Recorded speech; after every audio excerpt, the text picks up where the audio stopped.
اسی طرح متحدہ علماء بورڈ، حکومت پنجاب کے سربراہ اور وزیر اعظم کے معاون خصوصی برادر گرامی قدر علامہ حافظ طاہر محمود اشرفی صاحب، وہ انتہائی آج خود مصروف ہیں۔ 2 بجے انہوں نے بھی علامہ عارف حسین نقوی صاحب کی طرح واحدی صاحب کی طرح ایک خود کانفرنس کا اہتمام کیا ہوا، وہاں مصروف تھے، لیکن تمام مکاتب فکر کی جہاں قیادت اور نمائندگی موجود تھی، پیغام پاکستان کے لیے ایک متفقہ بیانیہ جس کی بات ہو رہی ہے، تو اس میں وہ بھی میری دعوت پہ تشریف لائے۔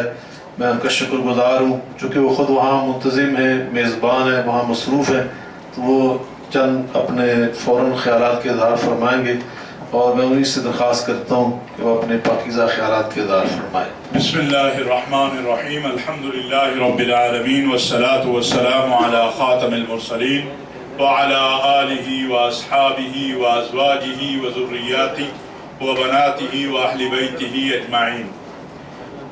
میں بہت شکر گزار ہوں اپنے بھائی علامہ سید ضیاء اللہ شاہ صاحب بخاری کا۔ اس وقت ماشاءاللہ مقتدر قیادت جو ہے تمام مکاتب فکر کی یہاں موجود ہے، اور تمام اہم احباب یہاں موجود ہیں، اور میں سمجھتا ہوں یہ جو حضرات یہاں پر بیٹھے ہیں یہ وقت کی اور حالات کی تمام نزاکتوں کو بھی سمجھتے ہیں، اور جو کچھ ہو رہا ہے یا کرنے کی کوشش کی جا رہی ہے اسے بھی سمجھتے ہیں۔ محرم الحرام سے پہلے یہ واضح ہمارے پاس اطلاعات تھی کہ سوشل میڈیا کے ذریعے اس ملک میں آگ لگائی جائے گی، لیکن اللہ تعالیٰ نے فضل و کرم کیا۔ میں سمجھتا ہوں کہ ہمارے جو ادارے ہیں، وزارت اطلاعات ہے، ISPR ہے، اور سب سے بڑھ کر علماء و مشائخ نے تعاون کیا اور وہ آگ نہ لگ سکی۔ اس کے بعد بھی کچھ چیزیں ہو رہی ہیں، اور یہ جو سوشل میڈیا ہے اس وقت سب سے بڑی جنگ یہ ہے، اس کے ذریعے اس ملک کے اندر کیونکہ 2 چیزیں بڑی واضح ہیں اور وہ دنیا میں ہمارے سامنے ہیں، ایک شیعہ سنی تصادم عراق، شام، یمن، ایک فوج کا قوم کا تصادم لیبیا، یہ ہمارے سامنے ہے۔ وہ دونوں چیزیں یہاں کرنا چاہتے ہیں، دونوں چیزیں کرنا چاہتے ہیں یہاں، لیکن جس طرح کے میں چند افراد کی بات نہیں کرتا ہوں اور چند شخصیات کی بات نہیں کرتا ہوں، لیکن میرے علم میں ہے، خود متحدہ علماء بورڈ میں ہمارے پاس جب کیسز آتے ہیں تو میں آپ کوئی یہاں پر یقین نہیں کر سکتا ہوگا، لیکن میں یہ بڑے دعوے سے کہہ سکتا ہوں کیونکہ ہم نے عملاً کیا ہے کہ کوئی شخص صاحب علم گالی کے، بد زبانی کے، بد تہذیبی کا حامی نہیں ہے، کوئی شخص تکفیر کا حامی نہیں ہے۔ بدقسمتی یہ ہے کہ جہلاء جو ہیں وہ سٹیجوں پہ قابض ہو چکے ہیں، اور پھر وہ جب ایک چیز نکلتی ہے تو پچھلے دنوں ہمیں ایک تجربہ ہوا تھا کہ ایک ٹویٹر میسج جو ہے وہ 5 لاکھ مرتبہ ری ٹویٹ ہوا ہندوستان سے رپورٹ کے ذریعے، 4,70,000 مرتبہ ری ٹویٹ ہندوستان سے۔ اس طرح کی کوئی ایک چیز پھینک دی جاتی ہے، آگے سے پیچھے سے کاٹ کے اس کو پھینک دیا جاتا ہے۔ دیکھیے ایک بات بڑی مسلمہ ہے اور واضح ہے، ملی یکجہتی کونسل ہم اس دور میں آ جاتے ہیں، اس دن قائم ہوئی جس دن شیعہ سنی دونوں کی لاشیں پڑی ہوئی تھی، 15 لاشیں اس دن پڑی ہوئی تھی، لیکن ہمارے قائدین نے حضرت مولانا سمیع الحق شہید رحمت اللہ علیہ، مولانا شاہ احمد نورانی، مولانا عبدالستار نیازی، مولانا ضیاء الرحمن فاروقی، مولانا ضیاء القاسمی، علامہ ساجد علی نقوی، اور یہاں علامہ صاحب بیٹھے ہیں افتخار نقوی صاحب جو اس دنیا میں ہیں، اللہ تعالیٰ ان کی زندگیوں میں برکت دے، صحت دے، اور جو چلے گئے اللہ ان کے درجات کو بلند کرے، قاضی حسین احمد صاحب، ان حضرات نے پہرا دیا اور